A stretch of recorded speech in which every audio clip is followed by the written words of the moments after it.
Hi, welcome to the session on punctuation. My name is Chantal Breckert and I work here at the college in the Student Services Department. I have a master's in TESOL, so naturally I work with the international students as an international educational assistant, but recently my job description was included to add domestic students, so I assisted domestic students as well. So as I mentioned, today we'll be talking about punctuation. So we'll be looking at the comma, the semicolon, the colon, the dash, and apostrophes. So I gathered some information from these websites here. So let's look at commas. Here I'm going to list a few ways we use commas, and then I will talk about them individually. So we use commas with fanboys, with the list, the introducer, adding interesting but not necessary information, and adding an extra detail on the end of a sentence. So let's look at fanboys. So these are little words that connect two sentences together, and sometimes three, but I would not do four because then you get into run-on sentences. So these are the little words for, and, nor, but, or, yet, or so. So they join two complete sentences together. So let's look at some examples. I bought a winter jacket for winter is coming. It was the end of a long day and I was ready for bed. She doesn't drink milk, nor does she eat butter. I wanted to go swimming, but it was time for me to go to work. Will you be going home for Thanksgiving or is your family coming here? I graduated with honors, yet I don't have a job. So you can see in each one of these examples, we have the joining word with a comma.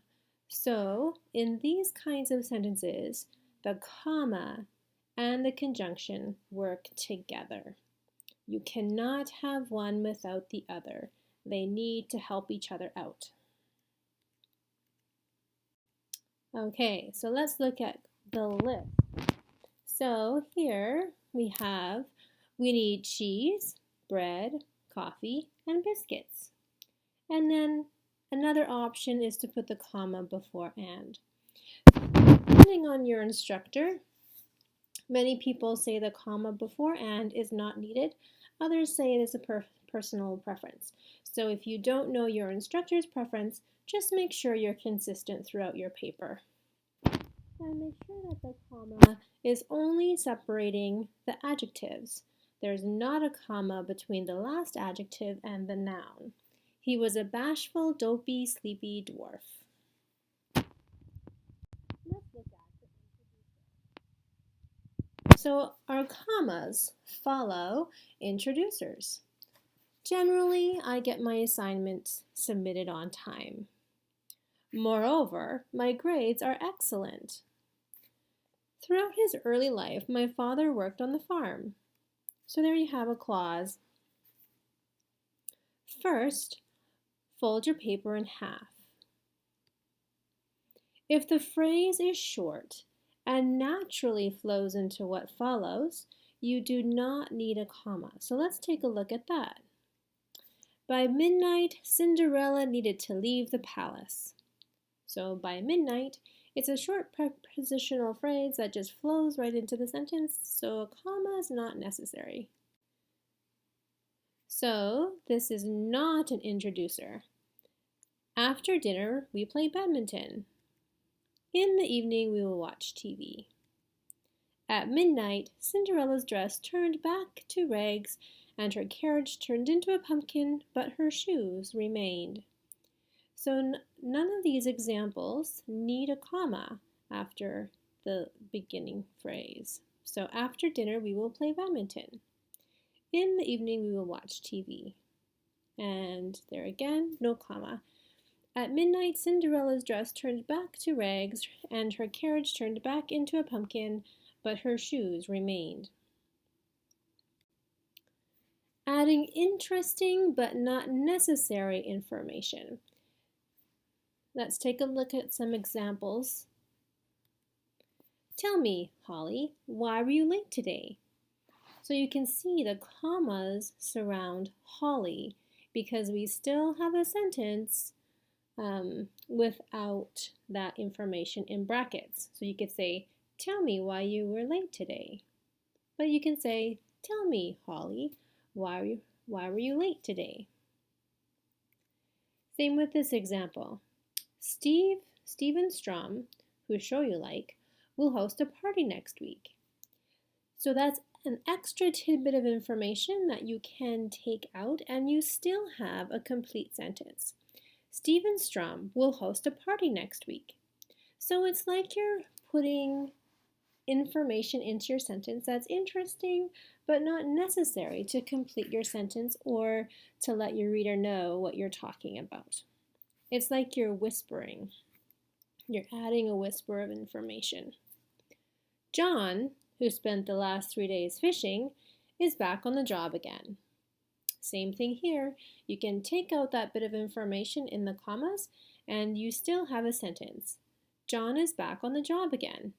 But the writer wanted to insert that information for some added detail. So, John, who spent the last 3 days fishing, is back on the job again. Alexander Pope, the Restoration poet, is famous for his monologues. So even without Restoration poet, we still know who Alexander Pope is. So here is a distinction. No commas with important or necessary information. So here, the gentleman who is standing by the fireplace is a well-known composer. So we need that bit of information, otherwise we don't know which gentleman we're talking about. That's why we don't have those commas there. So let's take a look at adding on to the end of a sentence. So the first example, the organization is committed to protecting wildlife, especially pandas. So we're just adding on more detail at the end of the sentence. Unfortunately, Coach Pete walked off the field in the middle of the game, leaving his team at a time when they needed him. So let's take a look at this. So where do you place the commas? So I'm going to read these examples and then you can pause the video and add in the commas, and then in the next slide we'll take a look at the answers. So number 1, are you attending my graduation or are you visiting your aunt in Chicago? Marty ate 4 pancakes, 2 bacon strips, and a bowl of grits. The movie, although Susan enjoyed it immensely, left her in tears. Simon Blake, a well-known lawyer, may run for governor. If you ever need a ride, Judy, just let me know. Although the sky was cloudy, no rain was in the forecast. So let's take a look at the answers. So first pause the video. When you're ready, you can press play. Okay, so let's take a look. Number 1, are you attending my graduation or are you visiting your aunt in Chicago? So here we have a fanboy. So remember when you're using those little conjunction words, the comma and the conjunction go together. They help each other out. You cannot have one without the other. If you put a comma without the conjunction, you'll have a comma splice. And if you have or without the comma, you have a grammatical error. Number 2, Marty ate 4 pancakes, 2 bacon strips, and a bowl of grits. So there are your commas, and remembering that the comma between strips and is optional. Number 3, the movie, comma, although Susan enjoyed it immensely, comma, left her in tears. So we know we put commas around that added information, and if we take out that added information, we still have a complete sentence.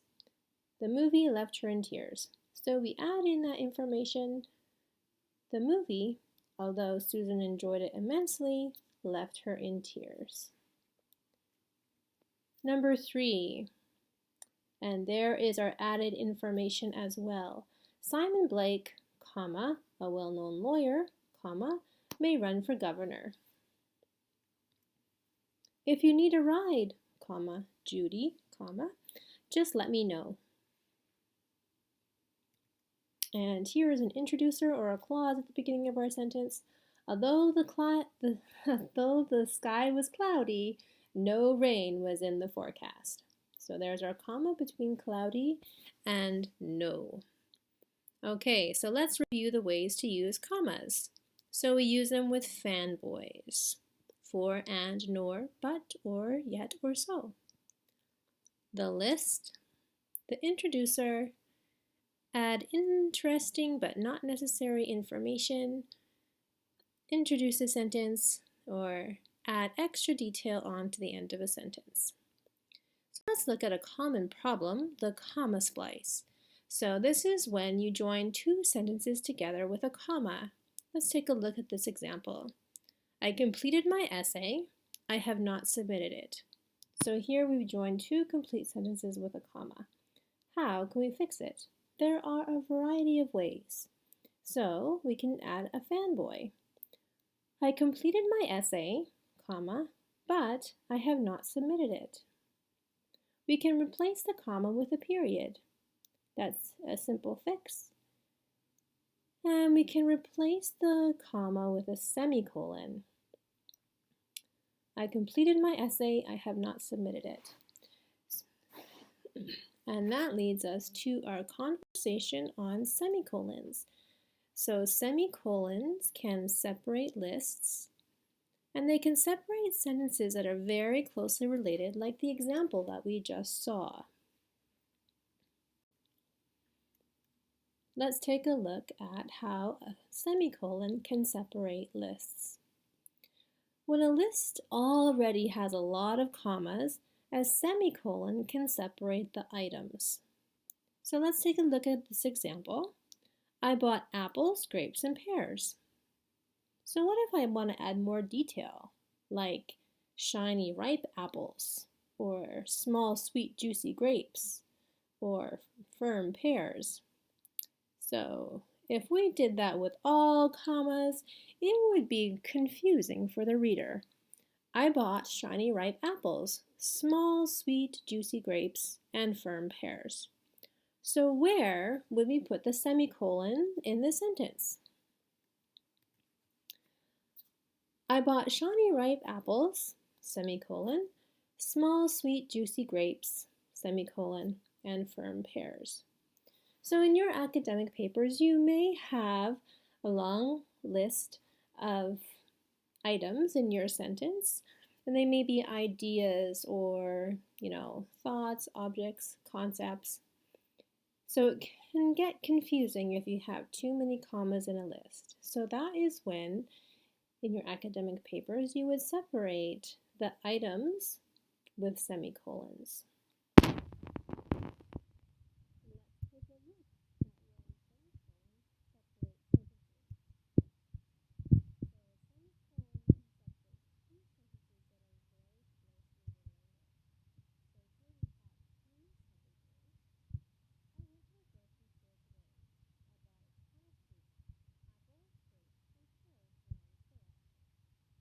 Our sentences are kind of short and choppy.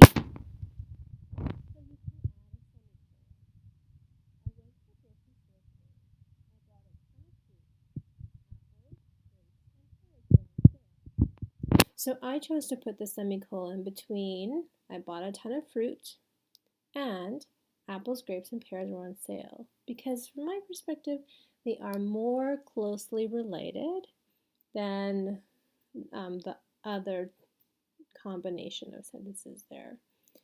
So you're explaining why you bought a ton of fruit. So those two sentences are closely related. Here's another example. Some people like to eat at restaurants. Others prefer to eat at home. So sometimes using semicolons or too many of them can make your sentences choppy, so we can add in, transitions. Like, I prefer to cook meals at home. However, when I am busy, I eat out. I ate out a lot this month. As a result, I blew my budget.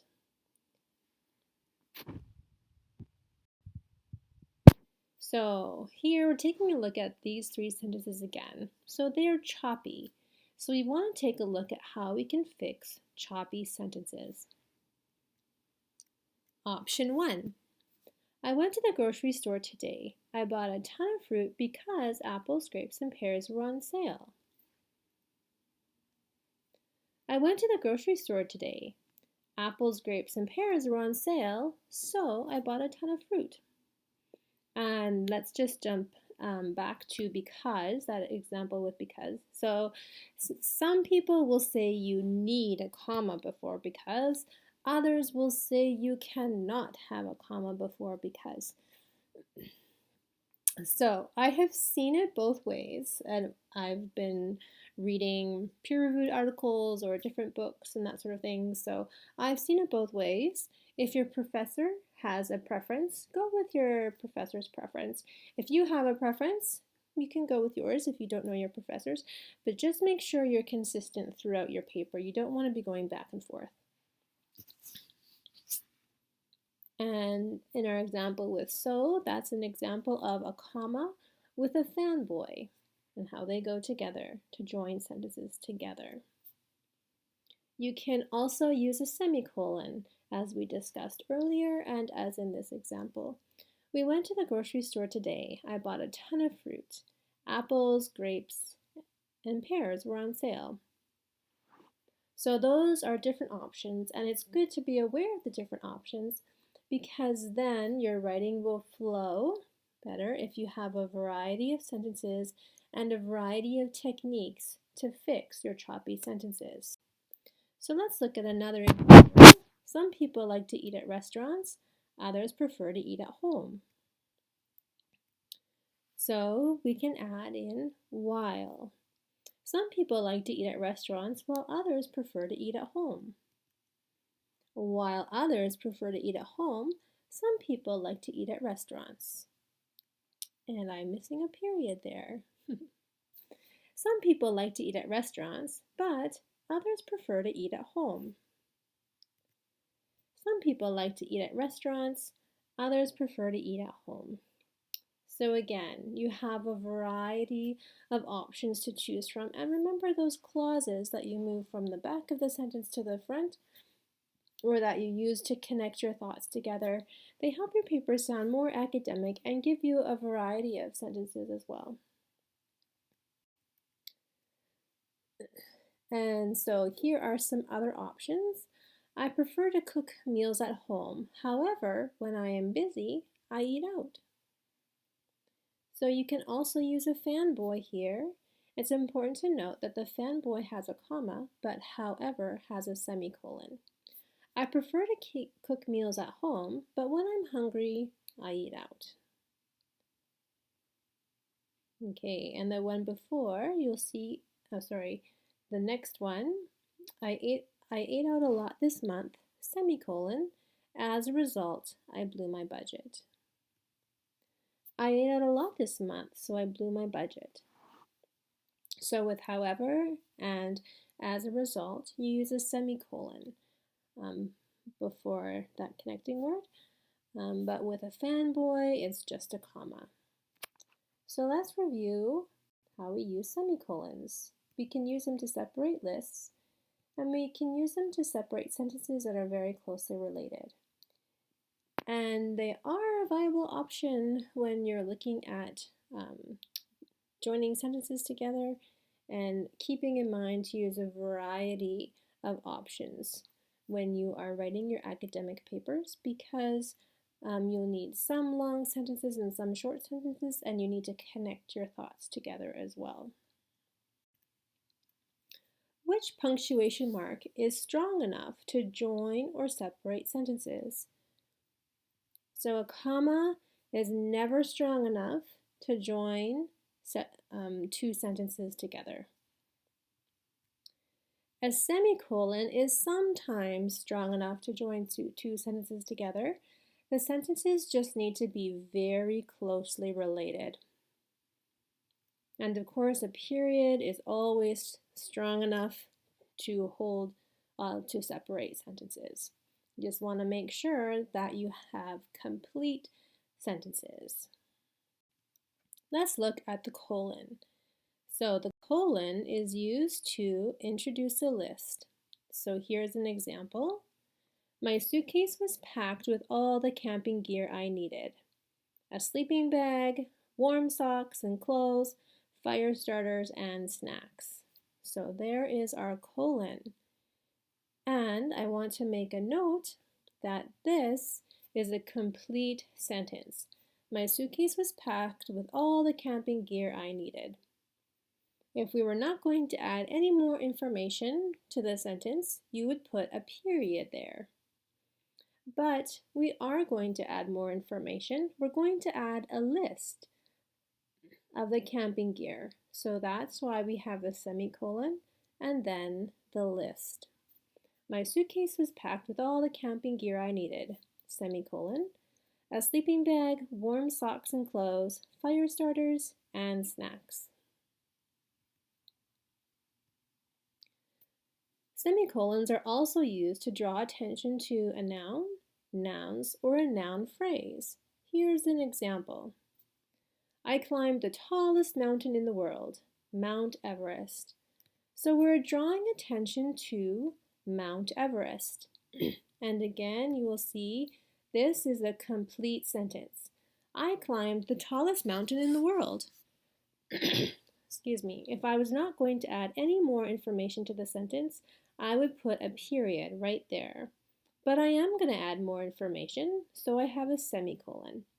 I climbed the tallest mountain in the world, semicolon, Mount Everest. So we're drawing attention to the name of the mountain. And you can see that it's capitalized because it's a name. And in the previous example, you'll see a sleeping bag is not capitalized because it's not a proper noun. So let's take a look at introducing a list. We'll take a look at this correct example. We studied the 5 regions of Canada in our geography class: the Atlantic provinces, Central Canada, the Prairie provinces, the West Coast, and the Northern Territories. So this is a complete sentence. We studied the 5 regions of Canada in our geography class. Period. If I was not going to add any other information. And you can see the Atlantic provinces, like every word in that list is capitalized if it's part of the name. So let's look at some mistakes. The very best peaches are those that are grown in British Columbia. So this is a mistake because this is not a complete sentence.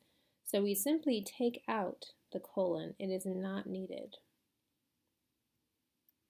My favorite cake is made of carrots, flour, butter, eggs, and cream cheese icing. So we do have a list, but it is not where we would use a colon because this is not a sentence. My favorite cake is made of what? So it's not a complete sentence because we're still looking for information. We didn't finish our thought. So here we just simply take out the colon. My favorite cake is made of carrots, flour, butter, eggs, and cream cheese. There are many types of paper, including lined copy, plain copy paper, and cardstock. So I can see you using this a lot in your academic papers. So here, this is not a complete sentence. There are many types of paper. So that is a complete sentence. But we have the word including, so that changes things. So we would take out the colon. We do not need it. You could say there are many types of paper, colon, lined, plain copy paper, and cardstock. But we have that word including, so we do not need a colon. So let's review the colon. It follows a complete sentence. So here's another example. We covered many basics in our writing class: grammar, punctuation, style, and voice. Again, that is our complete sentence. So generally, the word after the colon is not capitalized unless it is a name. Here's an example. The children love their new nanny, Mrs. Doubtfire. However, be sure to follow the APA MLA in Chicago rules. So let's review. Colons are used to introduce a list and draw attention to nouns, or a noun phrase. Let's talk about the dash. So using a dash is not a grammatical requirement, but if you would like to try them out, here are a couple rules to keep in mind. So a dash is not a hyphen. They are not the same thing. A dash is long. A hyphen is short. A dash emphasizes an idea like a shout.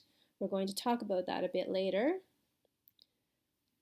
A hyphen joins two words together like email or well-intentioned. So a dash is not the same as a hyphen. So we're going to talk about dashes and we'll look at some examples. After 80 years of dreaming, the elderly man realized it was time to finally revisit the land of his youth, Ireland. So we're using a dash here to separate and draw attention to Ireland. The students, they were all over the age of 18, lined up in the streets to vote. So here we're using dashes because it's kind of like a shout. We want to emphasize this information. The fairgrounds, cold and wet in the October rain, were deserted. Nettie, her chin held high, walked past her ex-boyfriend and his new love. Even the simplest tasks, washing, dressing, and going to work, were nearly impossible after I broke my leg. So here we're drawing attention to the tasks that were difficult or nearly impossible. Okay, so taking a look at this example, the students, they were all over the age of 18, lined up in the streets to vote. There are some different ways to write this. You could say the students, all over the age of 18, lined up in the streets to vote. So this is extra information that we've added into the sentence. If we're using commas, it's like a whisper. If we're using dashes, it's like a shout. Here's another example. The fairgrounds, cold and wet in the October rain, were deserted. So dashes really help the words in the middle to kind of jump out at us. Using commas, it's like a whisper. The fairgrounds, cold and wet in the October rain, were deserted. It's kind of like an afterthought, sort of. Nettie, her chin held high, walked past her ex-boyfriend and his new love. Nettie, with her chin held high, walked past her ex-boyfriend and his new love. So it's your personal preference and what you're trying to communicate to your reader. If you want the information in the brackets, so to speak, to jump out at you, you use dashes. If you want the extra tidbit of information to kind of blend in and be like a whisper, then you use commas. Even the simplest tasks, washing, dressing, and going to work, were nearly impossible after I broke my leg. And here again, you can use a comma. So dashes. The dash is long and it emphasizes an idea like a shout. Let's look at the apostrophe. So you can use an apostrophe with contractions. So we have it is becomes it's, but in our academic papers we avoid contractions. They also show possession. So this is something to be very mindful of because Sometimes it's confusing whether it's plural or possession. The convertible's engine finally died. He has his 3 sons' futures to consider. So be careful. The spaceship landed hard, damaging its receiver. So you want to make sure you're not putting a contraction in the its, because that is not it is. That is it's showing possession. It's shows possession. It's with the apostrophe is always it is. So we've come to the end of this session on punctuation. If you have any questions, you can drop me an email. Thanks for joining me. Have a great day. Bye.